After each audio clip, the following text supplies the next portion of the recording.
It is Tisha b'Av, the 9th of Av, here in Jerusalem at the foot of the Temple Mount. We're waiting to go up.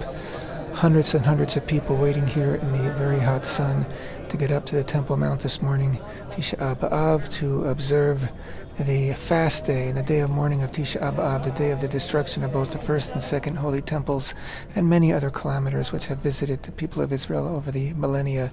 Here we are walking up the rickety wooden ramp, which just recently has been condemned basically by a Jerusalem engineer, a Jerusalem municipal engineer, who said it really needs to be rebuilt. It was temporary to begin with, and the wood is getting to be a little bit scary. Here we see below people at the Kotel, at the western wall, also praying here on Tisha b'Av. And a very different feeling, very, very different feeling going up to the Temple Mount and observing Tisha b'Av on the Temple Mount as opposed to down below. It's maybe only a matter of a few meters away, but it's worlds away. Totally different feeling. Here we're about to enter. You see the security forces actually recording the audio. I was up here and videoed this early this morning at 7:30 this morning.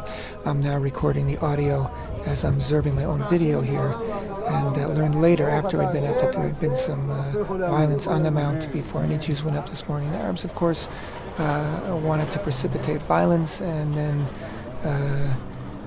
cause the government to not allow Jews up. That didn't happen, and here we are entering into the Temple Mount, entering into the Hallel Gate, otherwise known as the Mugrabi Gate, southwest corner of the Temple Mount. Right in front of us, the building is Al-Aqsa Mosque, here in the southern end of the Temple Mount, and in a moment we'll be walking past that. You're going to hear, hopefully you'll hear, hopefully my phone picked up prayer all along the way. It actually began before we even got into the Temple Mount. As we're ascending every morning now, it's become a very recent custom for Shacharit prayer, Shacharit service, morning service of prayer, to take place on the Temple Mount. And much of it takes place while in movement, because our time is still limited there because of the few hours we're allowed on the Mount. So you hear in the background prayer, you'll hear the Kaddish, you'll hear people answering Amen as we walk slowly past the Al-Aqsa Mosque. And we're on our way. We're heading due east. This is the route that you take on the Temple Mount when there's a temple, when there's not a temple. This is the way we go. You hear screaming now, shouting from the mosque. I assume that a Muslim is shouting at us as we walk by. Later on in the day, I also learned that some stones were thrown from the mosque as other groups went by. But by and large, this morning was quite peaceful for us on the Mount. And we're on our way. There is the dome, which of course was built over the place of the Holy Temple. So we're in the southern end. I was just looking due north at the dome. And once again, we are heading toward the east, going past the Al-Aqsa Mosque. And here we are in the southeastern corner of the Temple Mount. This is where it was dug up and converted into an underground mosque in the year 2000, I believe, when Ehud Barak was prime minister. This is where all the precious finds from the sifting project, Temple Mount sifting project, originated from the earth that the Muslims illegally dug up and threw into the valley. It was later collected by archaeologists and have been sifting through it ever since, finding many valuable finds from the first and second temple period. Here are pillars.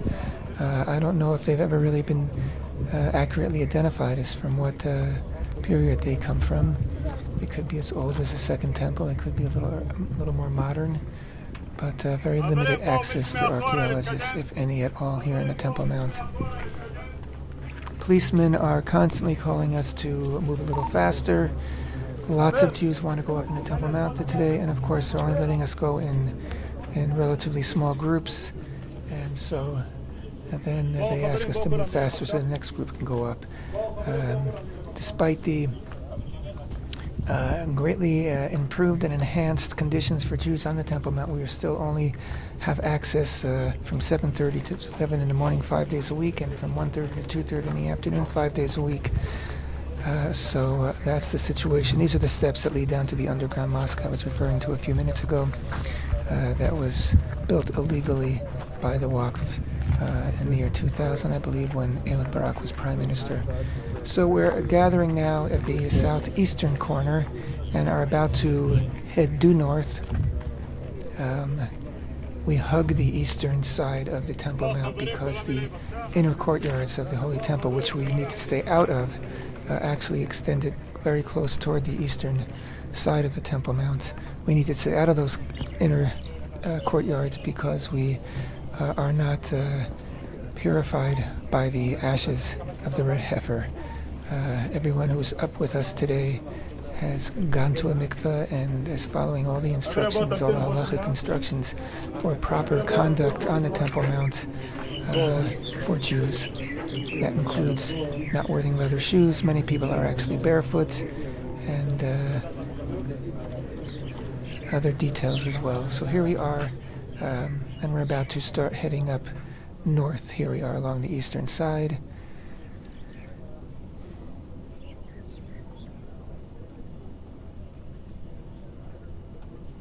In a minute we are going to stop in an area that is due east of where the temple stood. We'll see it in just a moment. And that has become a traditional spot, a modern tradition to stop there for prayer. And you see I'm going to use the camera and just peek out into the Mount of Olives, due east. The Mount of Olives, and that of course is where the red heifer was actually slaughtered and prepared, the ashes prepared high up on the Mount of Olives, direct eye contact right into the open gateways of the Holy Temple when they prepared the ashes. So here we are congregating due east, and it's very significant due east because if the temple were standing today, we would be standing right outside of the women's court, which is the outer of all the, most eastern of all the inner temple courtyards. And if those outer courtyard doors were open, we'd be looking straight in. And if the inside Nicanor gates were open, the Nicanor gates which divided the women's court from the inner court were open, we'd be looking into the inner court where we'd see the altar, the Mizbeach, we'd see the Kohanim, the temple priests, bringing offerings up to the altar, and past the altar we would see the great opening, the great doorway of the sanctuary of the Holy Temple, the Kodesh of the Holy Temple. And beyond that, if we could see into the holy sanctuary of the Holy Temple, we'd see the Kohanim tending to the golden menorah, the golden table of the showbread, the golden incense offering, and beyond that we would see the massive parochet, the massive curtain with the woven into it the kruvim, the cherubim, and of course beyond that, which we wouldn't see, would be the Holy of Holies and the Ark of the Covenant. So right now we're due east. Now usually, lately we've been given time here, 10 minutes or more to pray as a quorum, as a minyan, and they're rushing us today because I said the great number of people that want to go up. This woman is arguing. Her argument is that they let hundreds of thousands of Muslims up for unlimited times without a problem, so why can't we have a few minutes here to pray? Of course she's completely right, and of course the policeman, can't change that situation. All he can do is try to follow the orders that he's been given. You see the man in the distance there, looks like a Muslim cleric. I don't know what he's doing here. Maybe he's taking our pictures. I'm sure doesn't look too happy that we're here praying. Okay, so finally with much coaxing, we've begun to move on, and we're heading a little further north. We're going to be stopping again at the Shah Rachamim Mercy Gate complex, where we, again, it's become a tradition to stop, and oftentimes a lot of Torah teaching takes place there. Today, you'll see we're going to be continuing that tefillah that we began earlier, and the tefillah, the prayer that we began earlier, and couldn't conclude because we're being rushed along. So it's kind of an unorthodox prayer session since we are doing it in motion, but it's actually quite orthodox in that it's from start to finish, it is the morning prayer as it's supposed to be done. So again, we've stopped here, and you'll see in a moment the Baal Tefillah, the man leading the prayer. He's right there next to the man with the camera, and he's leading the prayer. People are answering Amen, and we'll be here for a few minutes. And again, the policemen are going to be constantly asking us to move on. It's an amazing experience to be up here on the Temple Mount in Tisha b'Av. It's a totally different experience than anywhere else in the world, as you could clearly understand. To be here in the place of the Holy Temple on the day that we commemorate and mourn and fast over its destruction, and to be here comforting God, as it were, by visiting His place where His presence is, where His Shekhinah is, just as God comforts us on these days of fasting. We're here with God, as close as we can be, and it's an invigorating feeling. We're not lying on the ground saying kinot, saying dirges, and beating our breasts, but we're here praying the daily prayer in the place where prayer is strongest, and it's a sense of empowerment, actually,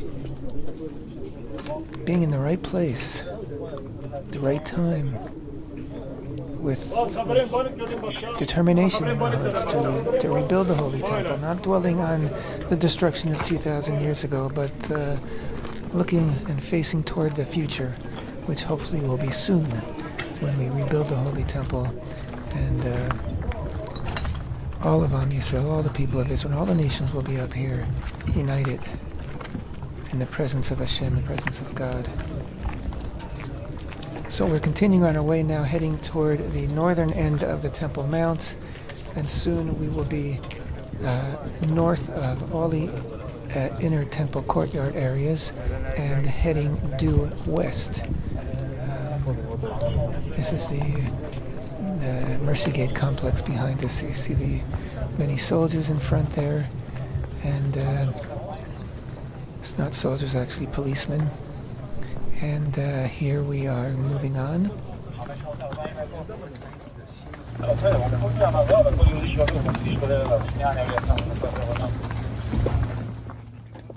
Usually we are able to, when we're in the northern area, northern side of the inner courtyards, we're able to step to our left and walk in close, right to the edge of where the inner courtyards were, and really get a in-depth, close-up view of where the Holy Temple stood, of where the animals were slaughtered, of where the altar, the Mizbeach was, where the Kohanim, where the Levites stood and sang while the offerings were being offered, and where the Israelites were standing as part of the daily Tamid offering, daily service in the Holy Temple. Today, we won't be going there because of the time factor. All in all, I say we're probably about 35 minutes on the Temple Mount, and we usually have more time than that. And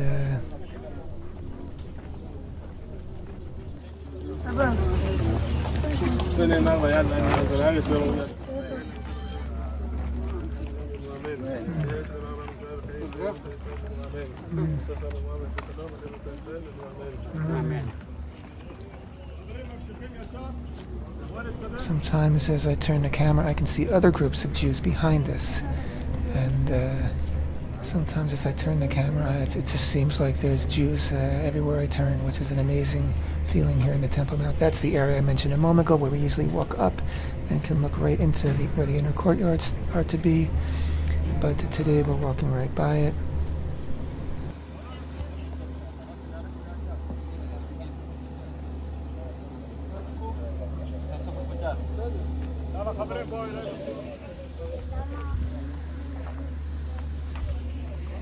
Tremendous opportunity up here to pray for the health of loved ones and friends, and to pray for good things for the people of Israel, good things for the world, for peace, for prosperity, for health, for the entire world. this is the place. Okay, so we're approaching the western end of the Temple Mount, and we're about to turn southward for the final leg of our time here up in the mount.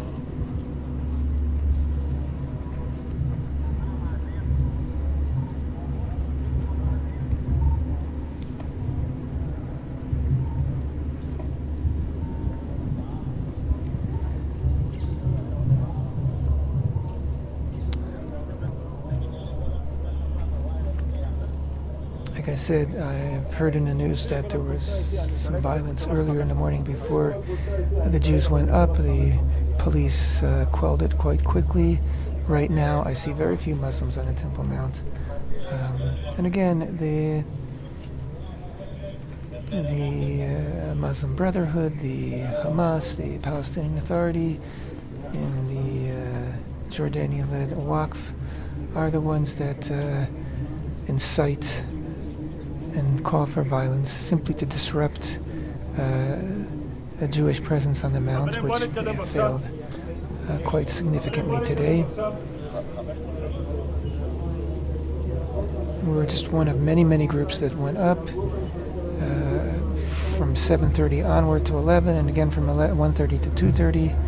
As I said before, over 1,300 Jews were on the Mount this morning, and I saw a video earlier from the afternoon, and it looked like large groups were already up in the afternoon, even though there was only an hour to be on the Mount in the afternoon. So we're heading north to south along the western edge of the Temple Mount. We're about to be passing right by the back end, the western end of the Holy Temple, where the Holy Temple stood, which actually was the end of the Holy Temple in which the Holy of Holies was situated. Holy of Holies, of course, was situated on top of the Even HaShtiyah, the foundation stone, and upon the foundation stone sat the Ark of the Covenant. And of course, only on Yom Kippur did the Kohen Gadol, the high priest, go into the Holy of Holies with the incense offering and for the atonement of the entire people of Israel. So here we are. The dome, of course, is built right on top of the Holy of Holies. It was a monument to the Holy Temple built by the Muslims. And so usually we have time here again to stop and to pray, and many people take photographs here, but we're being rushed along. And here we're standing. If we were up on those steps, that's about as close as we can go. We'd be as close as we could possibly be to the Holy of Holies, even in the time of the temple, even if we were purified with the ashes of the red heifer, because only the Kohen Gadol really can approach it any closer than we could if we were standing at those bottom steps that lead up to where the Holy of Holies was. People are taking their last moments on the Temple Mount today as we are being rushed along.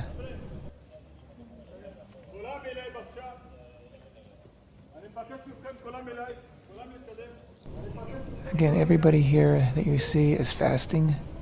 It's still early morning, but many people came from far to be here. And the temperature is supposed to reach 36 degrees Celsius today, which I don't know, is 100 something in the Fahrenheit perhaps. So it's quite hot. So it's a pretty serious effort to get here, to be here on Tisha b'Av this year on the Temple Mount. As we start to exit the Mount, which we're about to do, people begin to turn to face where the Holy Temple stood and back out of the Mount. That's the halachic way, that's the proper way of leaving the Temple Mount, not to turn our backs to the Holy Temple, but to slowly back out.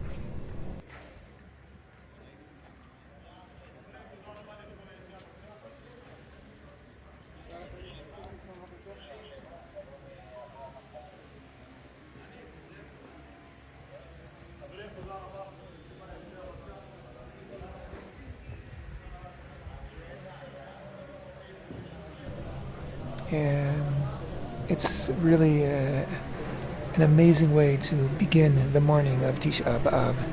to be up here in the Temple Mount. It's just energizing and empowering.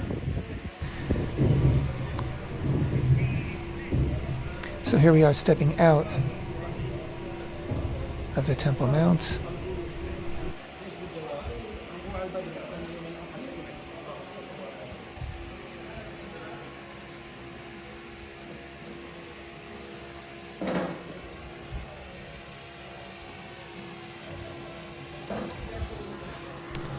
And these two men are mishtachaveh. They are prostrating themselves, which is what we are supposed to do on the Temple Mount, is an act of worship.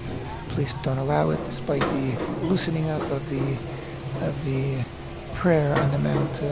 Please still are not allowing us to prostrate ourselves. Hopefully that will change in the very near future. But it is an ancient custom from temple days that should be observed even today. So here we are. Outside of the mount now, still looking in, but actually outside. And thank you for joining me this morning here on the Temple Mount, Tisha b'Av, the 9th of Av. May it be our last 9th of Av as a day of mourning and fasting. As the prophet Zechariah said, that the fast days of the 1st and the 10th and the 4th and the 5th, which are the 4 fast days that we fast during the year, concerning the destruction of the Holy Temple, that they will all become days of festivity and joy in the future. May it be soon. And may we rebuild the Holy Temple soon. Thank you.